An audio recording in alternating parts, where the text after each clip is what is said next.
So the first and foremost thing is that Allah Azza wa Jal, in the beginning it was Him as a being and there was nothing else. So He wanted others or creation, He wanted a creation to know Him. So He created the creation. So the first thing He created was the pen. And He told it to write everything that would come into existence. Everything of His irada, of His will, whatever He's going to will. Bismillah, alhamdulillah, wassalatu wassalamu ala Rasoolullah sallallahu alayhi wa ala alihi wa sahbihi wa man wala, amma ba'd. Rasoolullah sallallahu alayhi wa sallam said, in the beginning there was Allah. There was nothing before Him. In other narration, nothing was with Him. And His throne was on water. And He wrote in the tablet everything. And He created the heavens and the earth.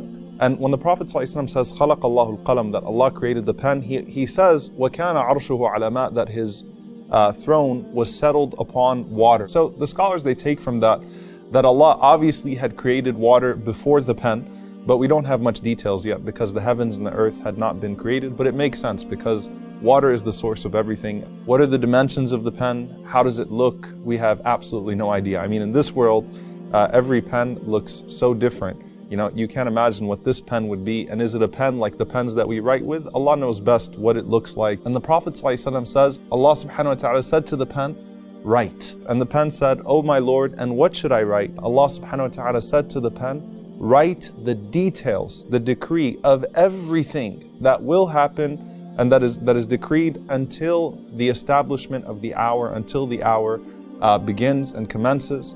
And the Prophet ﷺ, he said, whoever dies believing in anything other than this, then he is not from me. So the pen wrote everything that will take place from that time to the day of judgment. Every single thing. We worry about our rizq. Rizq is sustenance, what Allah will provide us. We worry about our wealth. We always thinking about tomorrow. We always thinking about how we will make it in the future. Worried and terrified and paranoid. But listen to this. Rasoolullah sallallahu alaihi wasallam says, Allah wrote down the sustenance of creation 50,000 years before He created the heavens and the earth. Everything that you will get is already written down, not 50,000 years before this day, but 50,000 years before the heavens and the earth were created. It's a done deal. What you will get is already written down.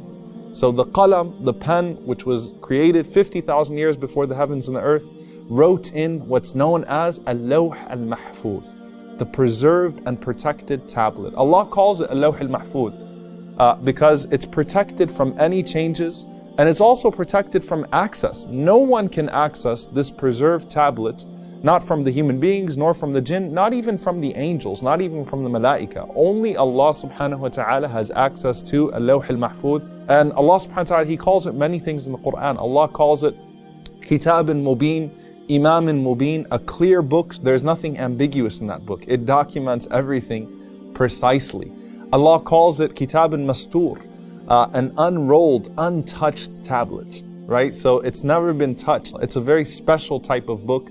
And Allah subhanahu wa ta'ala says, مَا فَرَّطْنَا فِي الْكِتَابِ مِنْ شَيْءٍ, that there is no knowledge that is missing from that book. Everything is within that book. As Allah tells us, even a leaf falling from a tree. Now think about how extraordinary that is.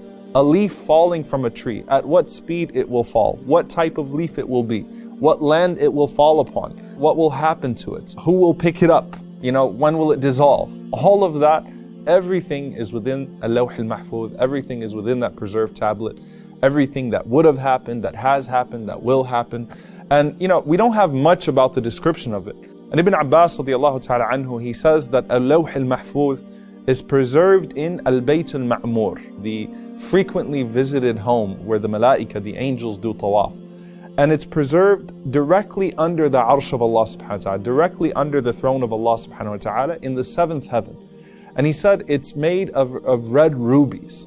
And of course, not the red rubies that we see. It's made of a special type of red rubies. Its upper end is tied to the throne of Allah subhanahu wa ta'ala, and its lower end reaches towards the angels. Its script is light, and its pen is light. He said Allah glances at it many times, hundreds of times a day, and with each glance He does what He wills. He exalts one who is humble, He humiliates one who is honorable, He enriches one who is poor, He impoverishes one who is rich, He gives life to one person, He gives death to another person, and He does whatever else He wills. La ilaha illahu, there is no God but He.